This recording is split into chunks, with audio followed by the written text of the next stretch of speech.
So ang ating pong team para po sa umagang ito is about the cities of refuge. So siguro narinig nyo na po ang mga salitang ito, no? Sa Tagalog, mga kapatid, ito po yung mga lungsod kanlungan. Okay? So, ano po ba yung mga lungsod kanlungan na ating pong naririnig sa Biblia? No? O yung mga cities of refuge. So, sisimulan po natin ito sa aklat ng mga bilang or Numbers, chapter 35. So, mababasa po natin dyan, mga kapatid, that the Spirit of our Lord Jesus Christ is in the cities of refuge. No? So, sa lumang tipan, mga kapatid, naruroon na ang Espiritu ng Panginoon. No? Ito po ay masasalamin sa mga lungsod kanlungan. Aklat ng mga bilang, Kapitulo 35, talatang 1, sabi po riyan, sinabi ni Yahweh kay Moises, nang sila'y nasa kapatagan ng Moab, sa may Hordan sa Jericho, sabihin mo sa mga Israelita na bigyan nila ng sariling mga lungsod, ang mga pastulan, ang mga Libita. Ang mga lungsod na iyon ay magiging pag-aari ng mga Libita at doon sila maninirahan. Ang mga pastulang iyon ay para sa kanilang mga bakahan at kawan. Ang sukat ng pastulang ibibigay niyo sa kanila ay 450 metro mula sa pader ng lungsod. 450 metro sa silangan, 450 metro sa timog, 450 sa kanluran, 450 sa hilaga. Bigyan rin ninyo sila ng 6 na lungsod kanlungan na natakbuhan ng mga nakapatay ng hindi sinasadya. Bukod dito, bibigyan pa ninyo sila ng 42 lungsod. Kasama ang mga pastulan ng mga ito sa makatwid, ang ibibigay ninyo sa kanila ay 48 lungsod. Ang bilang ng lungsod na ibibigay ng bawat lipi ay batay sa laki ng lipi. Sa malaking lipi, marami ang kukunin at sa maliit ay iilan lang. Alam nyo mga kapatid, unang binigay ng Panginoong Diyos kay Moises yung instruction. Sabi niya sa Numbers chapter 35, verse 13, ang kailangan po ay 6 cities. Pipili kayo ng 6 na lungsod. No? At binanggit niya yung 3 from the east of the Jordan and 3 in the land of Canaan. And this will serve as cities of refuge for Israelites and for the foreigners who will temporary or permanent resident. Ganito po yan, mga kapatid. Praise God. So, based on this picture, makikita nyo po yung pong city of refuge. So, yan po yung old Canaan. Kung makikita nyo, yung city of refuge na tinutukoy doon sa Book of Numbers, nakakalat sa mga lugar na yan. So you see, mga kapatid, itong mga lugar na yan, mga kapatid, yung lupang pangako. But now, yung lupang pangako na yan ay hindi po nakamtan ng buo ng mga Israelita. Because the picture of the map of Israel is like this. Ganito po na siya ngayon. Yan. So, nasaan yung Israel? Nandun lang siya sa gitna. Pero yung city of refuge, nakakalat doon sa Lebanon, sa Syria, sa Jordan, sa Saudi Arabia, sa Egypt. So, ibig sabihin, yung mga yon, mga kapatid, part yon ng lupang pangako. Pero hindi pa ngayon nakiklaim ng mga Israelita. Kasi nandun lang sila sa gitna eh. So, kung ikukumpara po natin, ganito yan, mga kapatid. Kung i-compare po natin yung dalawang picture, tignan nyo. So the cities of refuge na sinasabi po ng Panginoon sa mga Israelita, ayan, nasa kaliwa. Pero yung Israel today, ito. That means, mga kapatid, nawawala sa kanila yung other cities of refuge na naroroon sa lugar ng iba't ibang bansa, gaya ng Lebanon, Syria, Jordan. Yeah. So nawala po sa kanila. Amen? Okay. Let's continue. Numbers chapter 33, verse 15. Sabi diyan, anyone who kills someone accidentally may flee there. Ang intention po pala ng Panginoong Diyos doon sa city of refuge, no, yung lungsod kanlungan, kung saan ang mga Israelitang makakapatay ng kanyang kapwa Israelita at gayon din ng mga dayuhan nang hindi sinasadya. Ibig sabihin, hindi po sinasadya. Napatay niya. No? Nabato niya, naitulak niya, at may tumusok sa likuran, namatay yung tao. Hindi niya sinasadya yon. O kaya may binabato siya, tapos may tao palang nagtatago doon sa damuhan, tinamaan ng bato, patay. So hindi niya sinasadya yon. Anumang mga aksyon ng isang Israelita na nagbunga ng pagkamatay ng kanyang kapwa, at ito po ay hindi sinasadya, siya ay dapat na tumakbo doon sa city of refuge o doon sa lungsod, kanlungan. Bakit? Kasi normal po sa kanila na yung mga kamag-anak po ng mga Israelita, tiyak na maghihigante. So kailangan mong tumakbo, umalis sa lugar na yon. Otherwise, papatayin ka ng kanyang mga kamag-anak. Kasi may batas po ang mga Israelita, no? Ayon na rin ito sa batas na ibinigay ng Diyos kay Moises, na kapag ikaw ay pumatay, ang hatol sa iyo'y kamatayan. So para hindi mangyari yon, at hindi mo naman kasi sinasadya, ibinigay ng Panginoong Diyos yung utos na lumayo ka na lang. Humanap ka ng mga malalapit na city of refuge o lungsod kanlungan at doon ka mamamalagi. Doon ka magtatago. Tatanggapin ka ng mga Levita, di ba? Mga parit, mga Levita ang namamahala sa mga lungsod kanlungan. So, sila daw po mga kapatid ang kakausapin mo kung bakit ka dapat pumasok sa kanilang lungsod. Kasi sasabihin mo kung ano nagawa mo. At nang sa gayon, ikaw po ay poprotektahan nila. No? Wala pong sino mang humahabol sa iyo makakapasok doon. Kasi protektado ka ng mga parit, mga Levita na silang nagpapatakbo ng lungsod na yon. You are protected. No? So dito mga kapatid, maninirahan ka doon. It's either temporary or pwedeng permanente na. Kung ayaw mo nang lumabas doon. Pwede rin yun.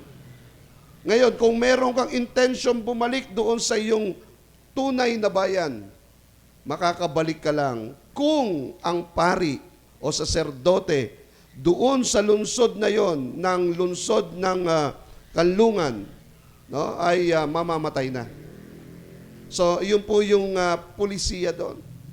So, yung high priest ng city of refuge, kapag siya po'y namatay na, saka ka palang pwede bumalik doon sa bayan na iyong pinanggalingan. Kung gusto mo. Kung hindi naman, pwede ka nang manatili doon. Okay? So, ganito po yun mga kapatid. Next slide. God make a cities for sinners protection. Isipin nyo mga kapatid, nung iniutos to ng Panginoong Diyos kay Moises, ang nasa isipan ng Panginoon ay hindi yung mga namatayan. Hindi yung mga nasaktan na pamilya. Ang iniisip ng Diyos, yung makasalanan na siya ay ingatan ng Diyos. Nakuha niyo mga kapatid? Yung cities of refuge, mga kapatid, this is a cities made by God for the protection of the sinners. Yung pananaw ng Panginoon, mga kapatid, ay doon sa nagkasala, na sila ay ingatan at ilayo sa kapahamakan. Ganun po yung pananaw ng Panginoong Diyos sa mga makasalanang ito. Kaya merong city of refuge. In our generation, mga kapatid, ito po yan. Praise God. In the new covenant, Jesus is our city of refuge. Amen? Palakpakan po natin ang Panginoon. So that means, mga kapatid, yung city of refuge in the Old Testament or Old Covenant, no, ay larawan lamang ng darating na tunay na lungsod pahingahan o lungsod kanlungan. At ito ay walang iba kundi ang ating Panginoong Hesukristo. He is the city of refuge. If you are in Christ, you are protected. If you are in Christ, your sin will wash away. If you are in Christ, meron pong paglilinis ng iyong kasalanan. Kaya nawawala po ang kasalanan mo dahil na kay Kristo ka. Ang dati pong madumi ay nagiging malinis, ang dating itim ay nagiging maputi, ang dati pong makasalanan ay nagiging pinatawad na.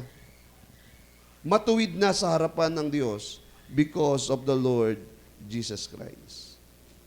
Kung meron pong city of refuge in the Old Testament time, kung saan ang makasalanan doon tumatakbo to seek their protection, in the New Testament or in the New Covenant, you will only look or run or seek one person, and that is the Lord Jesus Christ, to get your refuge.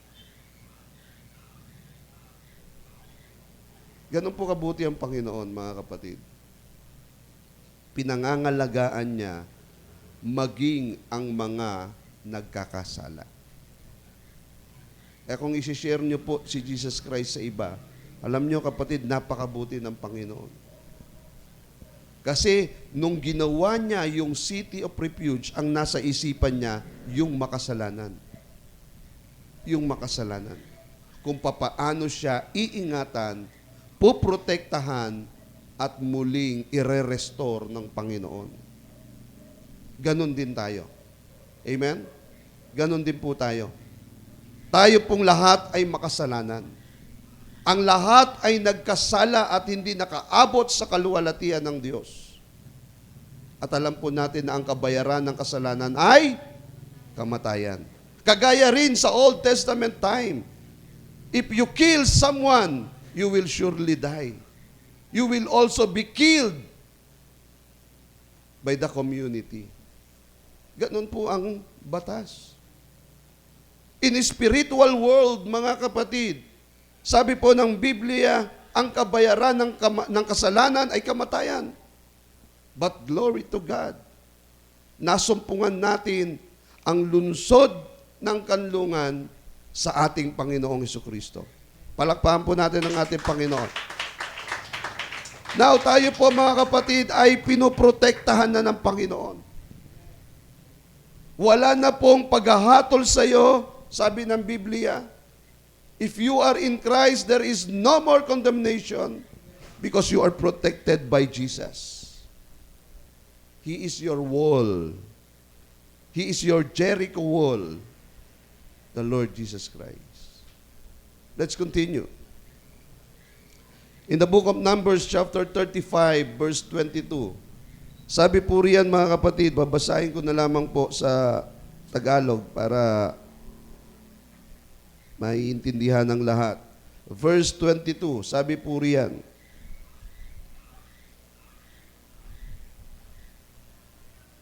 ngunit ang sinumang nakapatay ng hindi sinasadya, maging sa pamamagitan ng pagtulak o pagpukol ng anumang bagay, o kaya'y naghagis ng bato at may natamaang di niya nakikita at hindi naman niya kaaway, ang taong iyon ay hindi dapat ipaubaya ng sambayanan sa mga kamag-anak ng namatay upang paghigantihan ng mga ito. So yun daw po yun.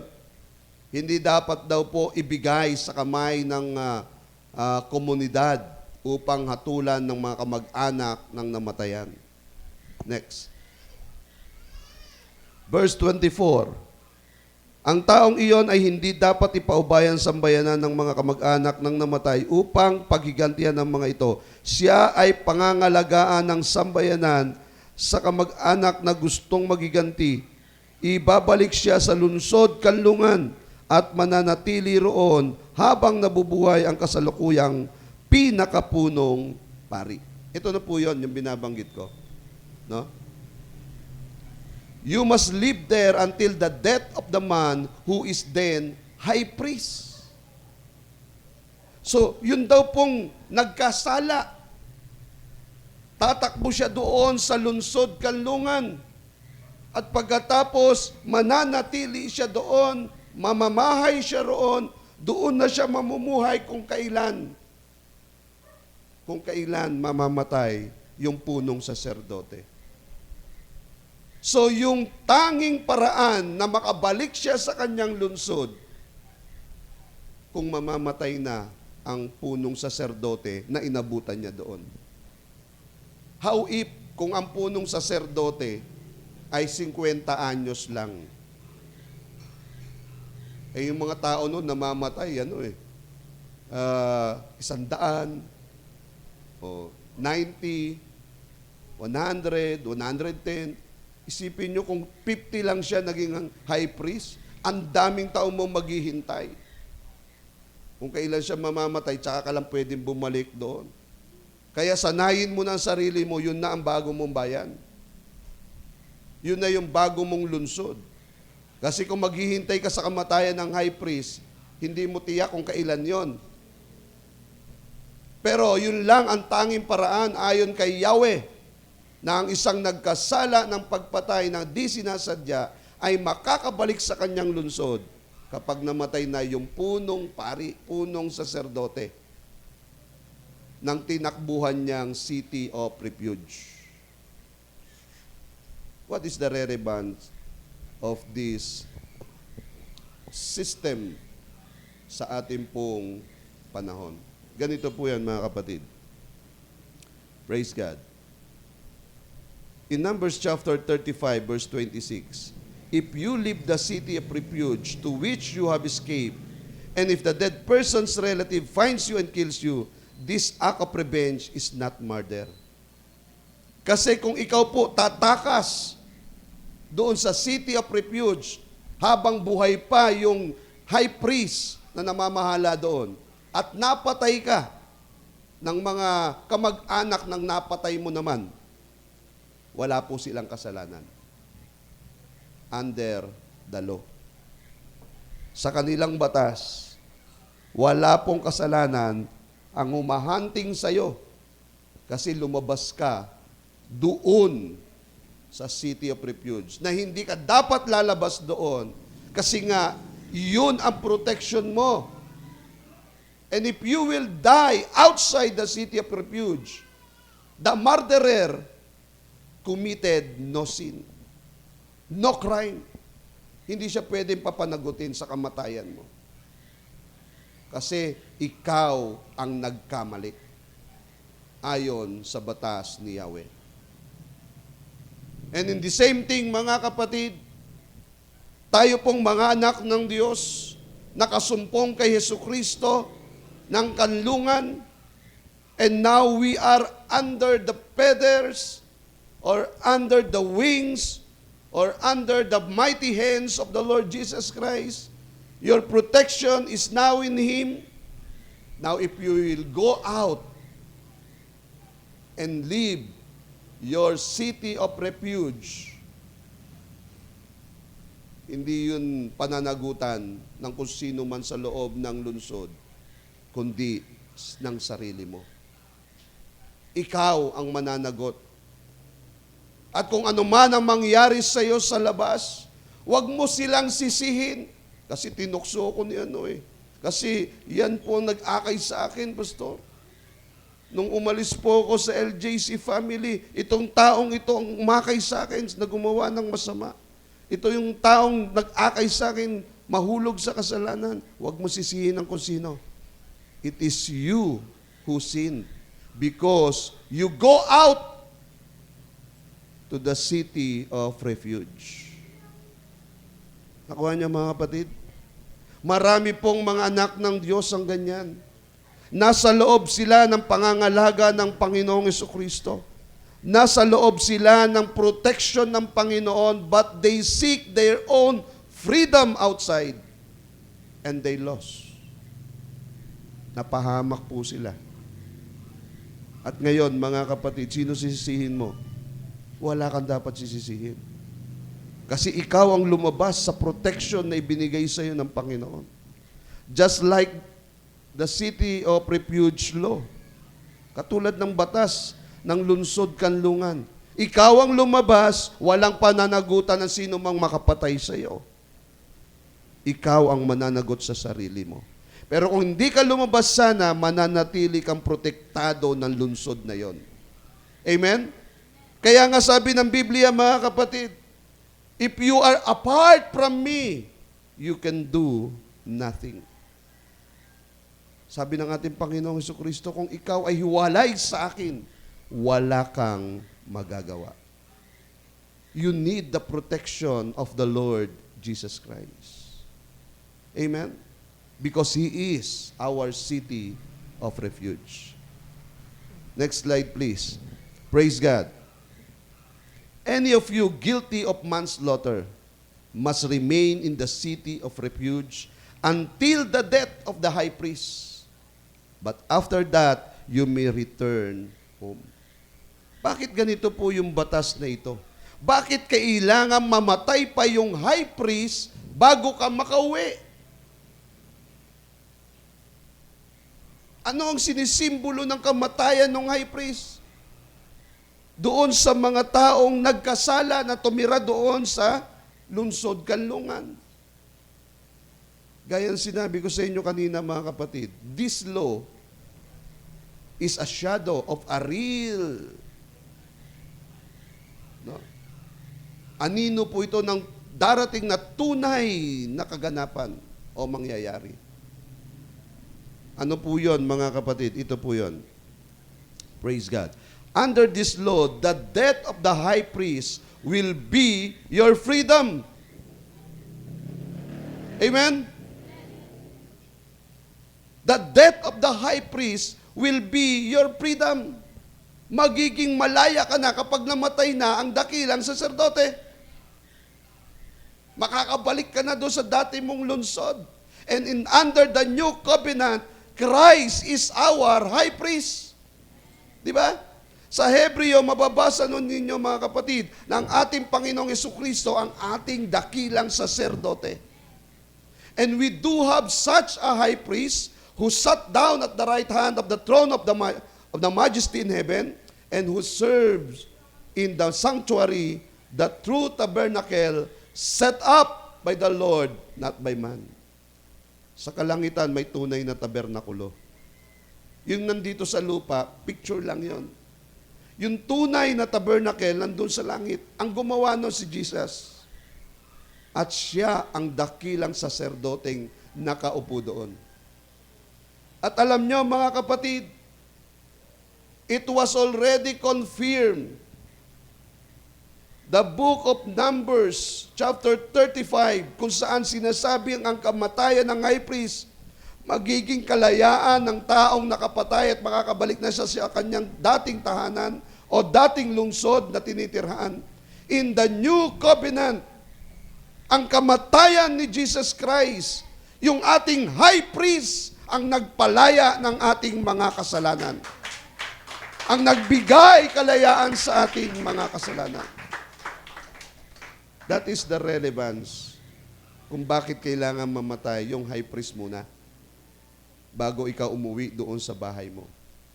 Because in the New Testament, may magaganap na totoong pangyayari sa buhay ng totoong kataas-taasang saserdote. At yan ay walang iba kundi ang Panginoong Jesucristo. Amen?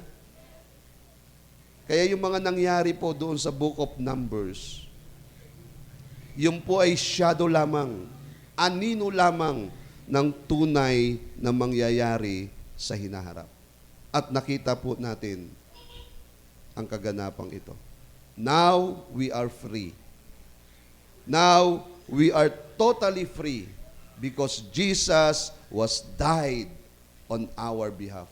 Our high priest was already died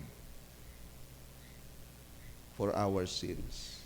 And now, ano po ang kalagayan ng ating Panginoon? Siya ngayon ay nabubuhay na at naghihintay ng kanyang muling pagbabalik. Mga anak ng Diyos, kung saan tayo po ay tinawag ng Panginoong Hesukristo bilang kanyang kaibigan, bilang kanyang anak, bilang kanyang bayan, binigyan niya tayo ng kapamahalaan ng magiging ulo at hindi buntot. Binigyan niya tayo ng karapatan na magiging mananagumpay. Binigyan niya tayo ng ganito pong kalalagayan sapagkat ikaw ang tinawag ng Diyos sa mga panahong ito upang iwagayway ang bandera ng pagtatagumpay na nasa ating Panginoong Hesukristo. Amen? Our high priest is the Lord Jesus Christ. Our cities of refuge is no other than the Lord Jesus Christ. Sa Kanya tayo tatakbo. Sa Kanya tayo nakasumpong ng protection. Sa Kanya tayo nakasumpong, mga kapatid, ng pag-iingat. Tayo po ay kinalinga ng ating Panginoong Hesukristo. Ang lahat ng gawa ng kaaway ay hindi na nagumpay sa iyo because you are protected by Jesus' arms. What is the Lord's last word in the cross of Calvary? Ito po sabi ng Panginoon. In Luke chapter 23, verse 34, sabi po ng ating Panginoong Hesukristo, Father, forgive them, for they do not know what they are doing. Sino yung tinutukoy ng Panginoon dyan? Yung tinutukoy ng Panginoon dyan, mga kapatid, yung pong nasa batas ng lumang tipan na nakapatay nang hindi sinasadya. Kaya tatakbo sila doon sa lunsod ng kanlungan. Kasi ang kanilang pagkakasala, hindi nila sinasadya. Kaya sabi ng Panginoon, forgive them. Patawarin mo sila, hindi nila alam ang kanilang ginagawa. But that was in the Old Testament. In the New Testament, sino ang sinasabihan ng Panginoon? Na Ama, patawarin mo sila sapagkat hindi nila alam ang kanilang ginagawa. Sino ang sinasabihan ng gano'n ng Panginoon? Ikaw yon. Ako yon. Tayong lahat yon. Na sinasabi ng Panginoon, patawarin mo sila pagkat hindi nila alam ang kanilang ginagawa. Alam niyo mga kapatid, tayong tao, lalo na tayong mga hintil, hindi naman sa atin pinagkatiwala ang hiwaga ng salita ng Diyos. Sa mga Hudyo yan. Sa mga Hudyo yan. Tayong mga hintil, wala tayong alam. Lahat na lang ng bagay na ginagawa natin, hindi natin alam. In fact, ang mga ginagawa natin noon ay paglaban sa ating Panginoong Diyos. Pero napakabuti ng Panginoon. Ang kanyang kahabagan at kaligtasan, in-extend niya sa mga hintil na kagaya natin. At pagkatapos, mga kapatid, tayong mga hintil, binuksan niya ang ating mga isipan. Inalis yung tabing sa ating mga harapan at naunawaan natin ang kanyang mga salita. Tayo, ang sinasabi ng Panginoon, patawarin mo sila, Ma, sapagkat hindi nila alam ang kanilang ginagawa. Purihin ang ating Panginoong Hesukristo. Salamat sa ating Panginoong Hesukristo sapagkat naintindihan niya tayo. Naunawaan niya tayo. Na tayo, mga kapatid, ay gumagawa ng hindi natin alam. Hindi natin namamalaya. Nagkakasala tayo. Pero naunawaan tayo ng Panginoon. And now, you are in the presence of Jesus Christ. You are now under His protection. You are now in the city of refuge where the Lord Jesus Christ is your high priest. At napakabuti, mga kapatid, na tayo'y nasa Kanya na ngayon. Kasi tiyak ang ating kaligtasan. Amen? Tiyak ang ating kaligtasan. Palakpakan po natin ang Panginoon. Tayo po lahat ay tumayo. Hallelujah.